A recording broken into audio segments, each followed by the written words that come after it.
بسم اللہ الرحمن الرحیم، السلام علیکم۔ تو آج میں ویڈیو لائی ہوں ان ماؤں کے لیے جن کے بچے ڈرتے ہیں، ان کی ان عادات کو کیسے ختم کیا جائے۔ آپ کے بہت ہی کام کی ویڈیو ہے، تو ویڈیو شروع کرنے سے پہلے پلیز میرے چینل کو سبسکرائب کر دیجیے گا اور ویڈیو پسند آئے تو لائک کر دیجیے گا۔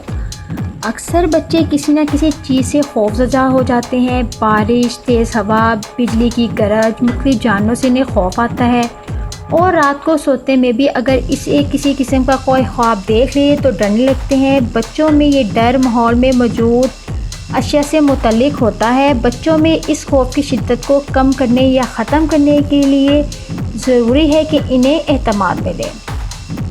نمبر 1، سونے سے پہلے کہانیاں سنائیں۔ سونے سے پہلے بچوں کو ایسی کہانیاں سنائیں جس سے بچے میں خوف کی شدت کم ہو جائے اور ان کی سوچ میں حقیقت پسندی شامل ہو۔ نمبر 2، ڈر کے خوف سے بچائیں۔ بعض اوقات والدین اندھیرے سے بچوں کو خود ڈراتے ہیں، یہ طریقہ درست نہیں۔ بعض اوقات اساتذہ بچوں کو سزا سے ڈراتے ہیں۔ والدین اساتذہ بچوں کو ڈراتے وقت یہ نہیں سوچتے کہ اس طرح بچہ عدم تحفظ کا شکار ہو سکتا ہے، اور اس طرح وہ ان میں خوف کی کیفیت پیدا کر کے ان کی صلاحیتوں کو دبا رہے ہیں۔ والدین کی تربیت اور بچوں کے ساتھ ان کا طرز عمل ان کے ذہن میں گہرے اثرات چھوڑتا ہے، اس لیے ضروری ہے کہ بچے کو ڈر خوف سے بچائیں۔ بچے کا ڈرنا اگر تھوڑے عرصے کے لیے ہو تو کوئی بات نہیں، اسے اعتماد میں لے، اس سے دوستی کرے۔ ڈر دور کرنے کے لیے اسے مناسب انداز سے سمجھائے۔ اگر آپ ایسا نہیں کریں گے تو اس کی شخصیت متاثر ہوگی اور اس خوف سے وہ ساری زندگی سہما رہے گا۔ اسے خود اعتمادی سے نوازیں، اس کی سرگرمیوں کو مثبت بنانے کے لیے اس کا ساتھ دیں۔ نمبر 3، بچوں سے محبت کریں۔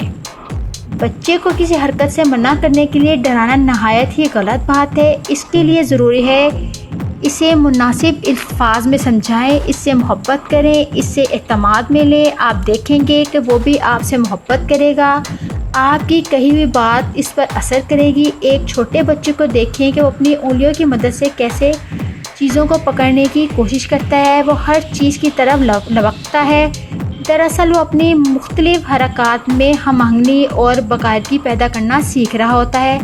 ایسے میں حادثات سے بچاؤ کے لیے اس کی نگرانی کرنا آپ کا فرض ہے، مگر یہ کہنا کہ ایسا کرو گے تو ویسا ہو جائے گا ٹھیک نہیں، کیونکہ اسکول جانے سے پہلے کے تمام برس وہ جسم میں ہم آہنگی پیدا کرنے کی کوشش میں مصروف رہتا ہے۔ اس دوران اگر اس کے دل میں مضبوط اعتماد پیدا کریں تو بہتر ہے۔ اگر اس دوران اس کے دل میں مختلف خوف پال دیے جائیں گے تو وہ دوسرے بچوں سے پیچھے رہ جائے گا، اس کی ذہنی نشو و نما متاثر ہوگی۔ ذہنی تربیت مثبت انداز سے کریں۔ والدین کا فرض ہے کہ وہ بچے کی ذہنی تربیت مثبت انداز سے کرے، اس کی کامیابی پر خوشی کا اظہار کرے، اس کی حوصلہ افزائی کرے، اور خدا نخواستہ ناکامی پر اسے اس حد تک دل برداشتہ نہ کرے کہ وہ ناکامی کا خوف برداشت نہ کر سکے۔ بچوں کو اپنی عمر کے مختلف ادوار میں رونے کا مطلب بھی مختلف ہوتا ہے۔ مثلاً وہ بھول محسوس کر رہا ہے، اسے گرمی یا سردی لگ رہی ہے، اس کے پیٹ میں درد ہے، وہ سوتے میں ڈر رہا ہے۔ ذرا بڑا بچہ اس لیے روتا ہے کہ اسے گھر سے باہر کھیلنے کی اجازت نہیں، کھانے کو نہیں ملا، اس کے دوست پر تیز زندگی گزار رہے ہیں اور احساس کمتری میں مبتلا ہے۔ بچے سے رونے کی وجہ پوچھیں۔ ایک بات ذہن میں رکھیں کہ بہت کم بچے بغیر وجہ کے روتے ہیں۔ اگر آپ کا بچہ روتا ہے تو معلوم کیجیے ایسا کیوں ہے۔ بچے کو باپ کی مار سے ڈرانے سے بہتر ہے کہ آپ اس کا مسئلہ حل کریں۔ بچوں کو نہ ڈانٹیں۔ بعض مائیں 2 سال کے بچے کو اس طرح ڈانٹ رہی ہوتی ہیں کہ جیسے وہ 6-7 سال کا ہے۔ اس طرز عمل سے بچہ منفی اثرات قبول کرتا ہے اور زندگی کی خوبصورتیوں کو بھی غلط انداز میں سوچتا ہے، جس سے اس کا مستقبل زیادہ کامیاب نہیں رہتا۔